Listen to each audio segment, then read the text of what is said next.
Welcome back to another ride along some country roads and lanes. And first of all, I must thank you all for your lovely comments and your own memories, which triggered by the stories from a while ago. And in fact, those very memories have made me think about some of the things that happened in the past, and so I thought I'd share a few with those with you now. And it's partly triggered by a comment about taking toolkits with you, and for repairs if you broke down along the way, because that was always a worry that something was going to go wrong, especially on the first bike I had, which is an Ariel Colt. And the Ariel Colt was a 200cc version of a BSA model. The C11G it was, if it was a BSA. With the Ariel, it's a smaller capacity. It's 200cc's instead of 250. The electrics on it, instead of being by Lucas, were actually by a company called YPAC or Wyco Pacey. And actually they were fine. I've ever had a problem with Lucas either. There was a saving, of course, in road tax being 200cc, and insurance as well, I imagine. It was my first bike, and I had it for about a year. It had a few problems, mainly when I got it, and I have mentioned this before, that the kickstart was pretty ineffective. It had on the shaft where the Kickstarter was attached, the splines had worn badly on that, and so it just turned rather than actually turn the engine over. And I did try and fix it, but it was ineffective. I couldn't really fix it properly, so I had to resort to bump starting it, which was fine if you didn't stop at some traffic lights, say in the high street, which is trying to bump start it in the high street wouldn't look very good, would it? But also, of course, I had to take my riding test, and I couldn't bump start the thing and expect to pass my test, could I? So it required a trip to Harry Martin's, as it happened, in St Mary's Road in Portsmouth. He was an Ariel agent, although it was a very small shop. He didn't actually have any. I think he had one second-hand motorcycle in there for sale, so I wasn't expecting anything at all. But I went in and I said, "Do you have a kickstart shaft for an Ariel Colt?" Well, he said, "I'm going to amaze you." He said, "I do in fact have one here," and he, underneath the counter, he withdrew this kickstart shaft. I was absolutely astonished, and he said, "I've been trying to get rid of that for years," because this bike was a 1957 model. There is a picture of the Ariel Colt right at the end for those interested. So I fitted that, and lo and behold, yes, it worked. So kickstart, and I took my riding test and passed it. That was an odd thing too. I don't know if it's the same nowadays, but when you had to do slow riding, the tester walked along beside you along the side of the road, and he'd go a bit faster, and he'd slow down a bit, and then you stop and he'd start up again. Yeah, so quite an experience. And of course, all hand signals in those days. But so that was the experience of that Ariel Colt. But it did have a lot of problems. It had a lot of hard use. The engine itself was okay, but that gearbox was pretty awful. In fact, Harry Martin himself said it was the worst gearbox that Burman's ever made.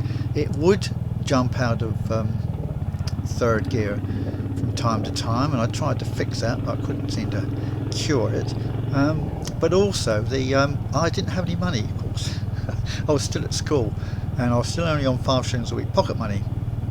That just about bought me a gallon of petrol.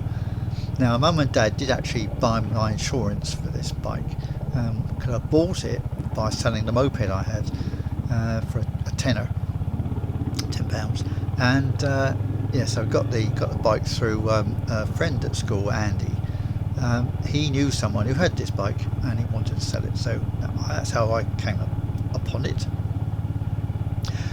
Now, only having 5 shillings a week for petrol meant, of course, I couldn't really maintain it.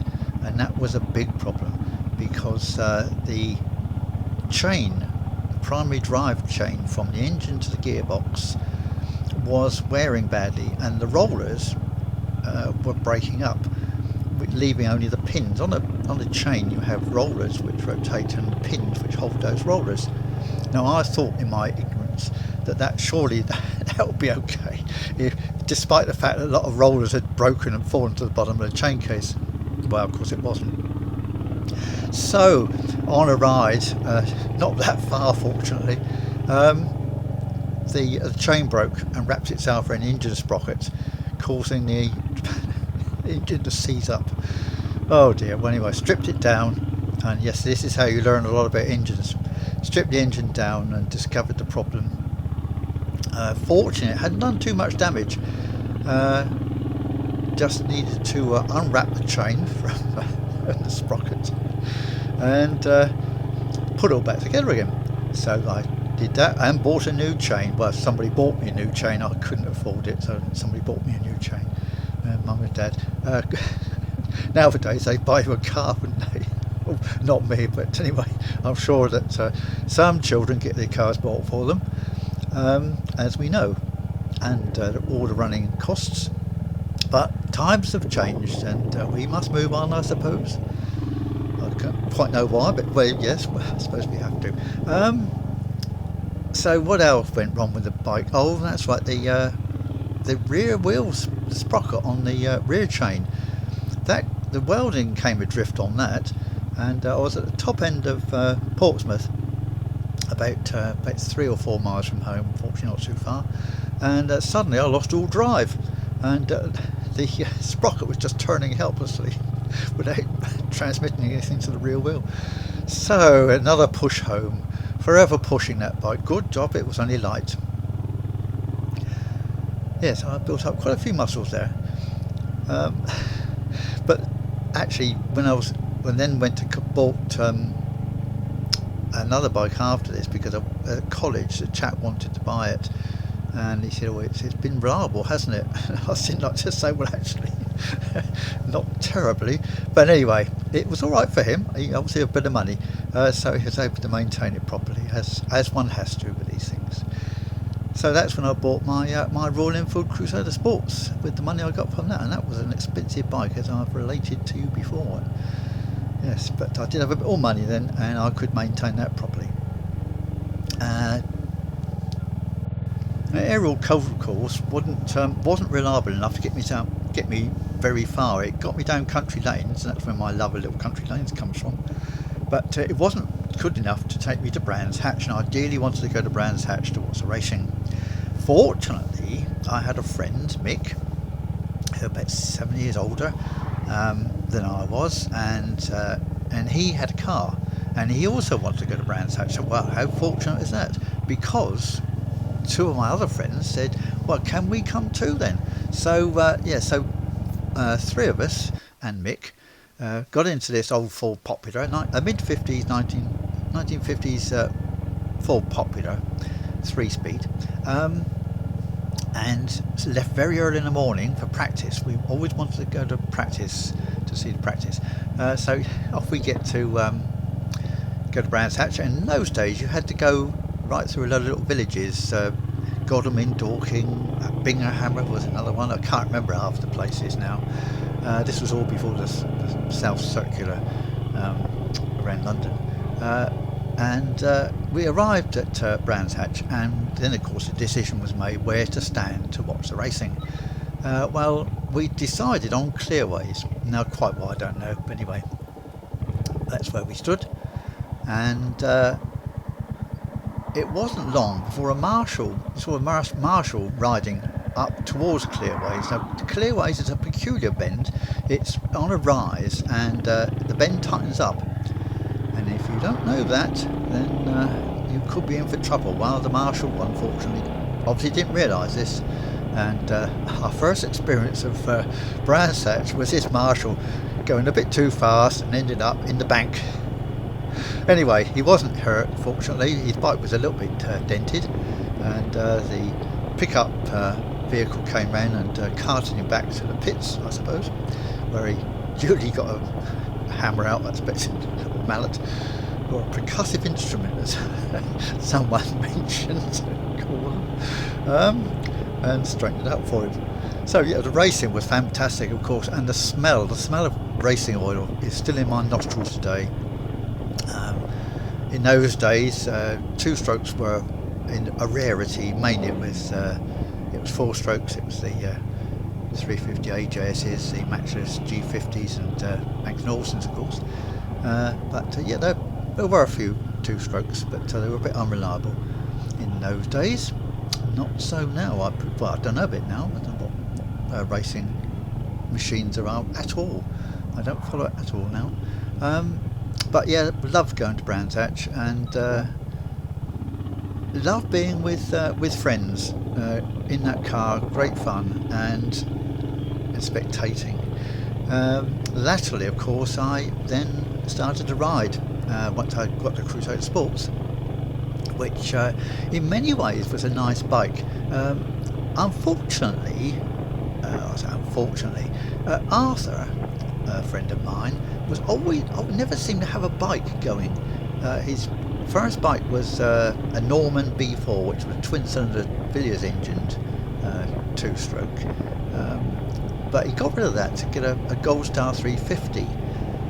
But it seemed to take forever to get onto the road, and so I used to take him around on the pillion.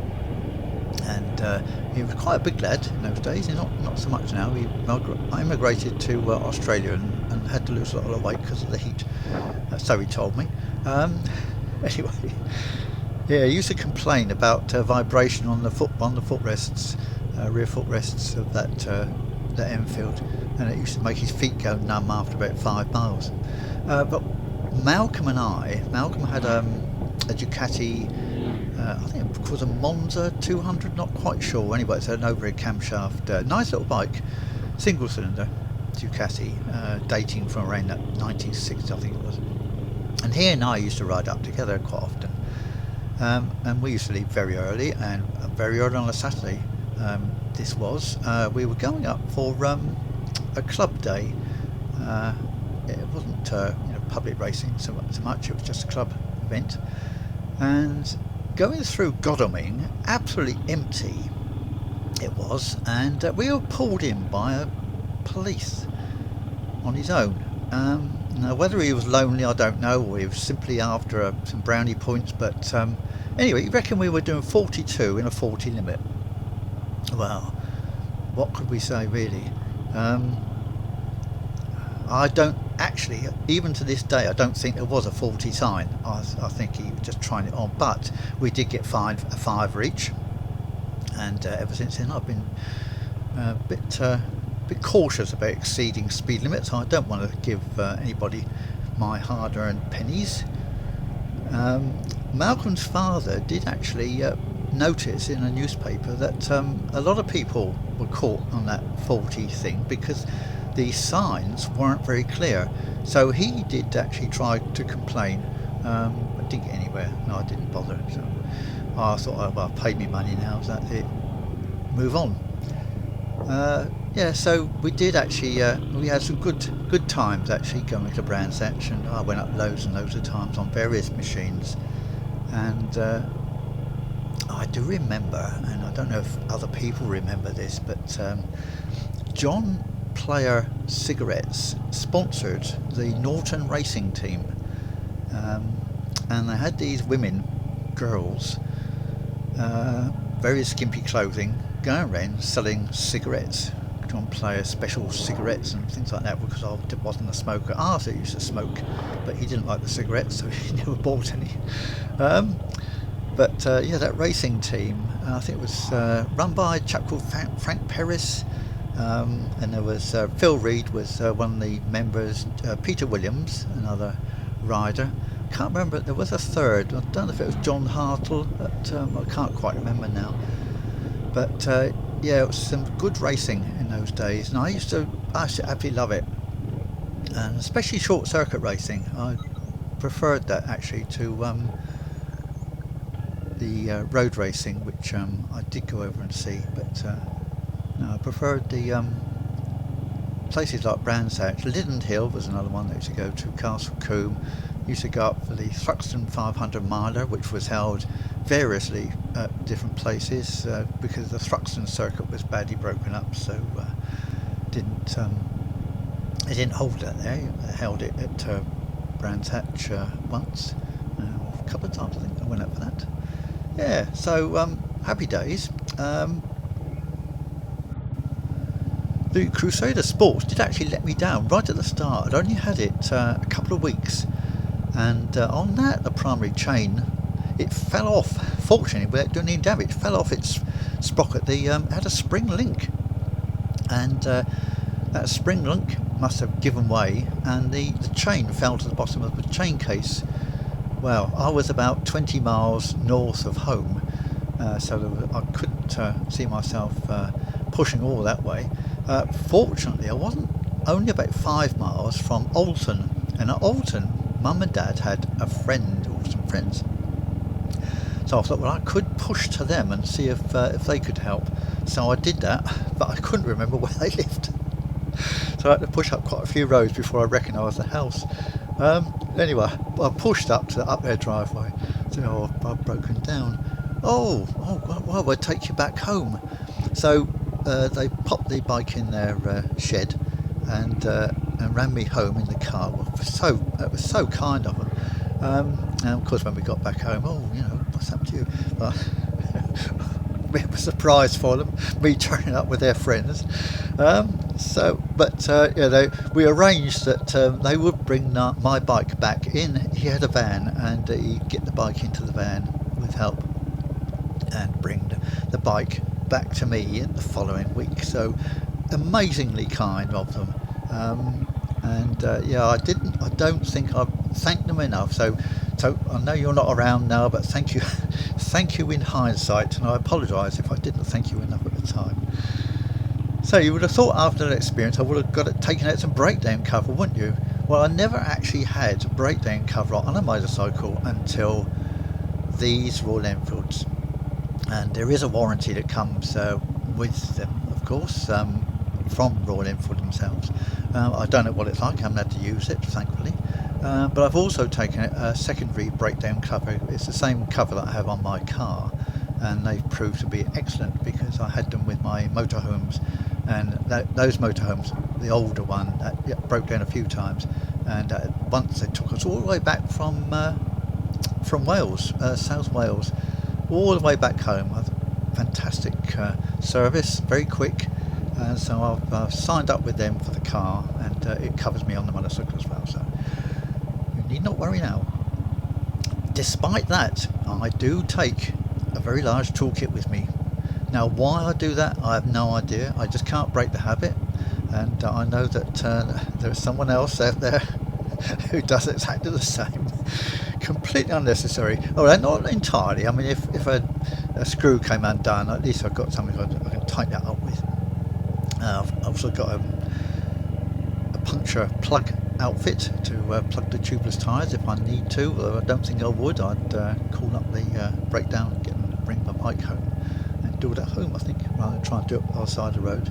I did actually have to do some repairs on the Ariel Colts actually by the side of the road, and that was when there was all terrible clatter from the top end of the engine. Oh no, what's that? So I pulled in and lifted all the petrol tank, as you do, took off the rocker cover, and it was one of the rockers, the screw adjusters on them, and one had come adrift and was clacking away like mad. So tightened it up. Thankfully I had the right size spanner, tightened it up, and away we went again, so that was okay. Disaster averted that time. But yeah, so now we've got breakdown cover, and it's lovely. Yes, it's peace of mind, well worth having. Well, that's the story for this week. I hope you've enjoyed it. Many of you seem to enjoy these stories. We're just coming down to the main road, so I'll leave you here and say hope you can join me for another ride another time. Thanks for watching. Here's the Ariel Colt, by the way.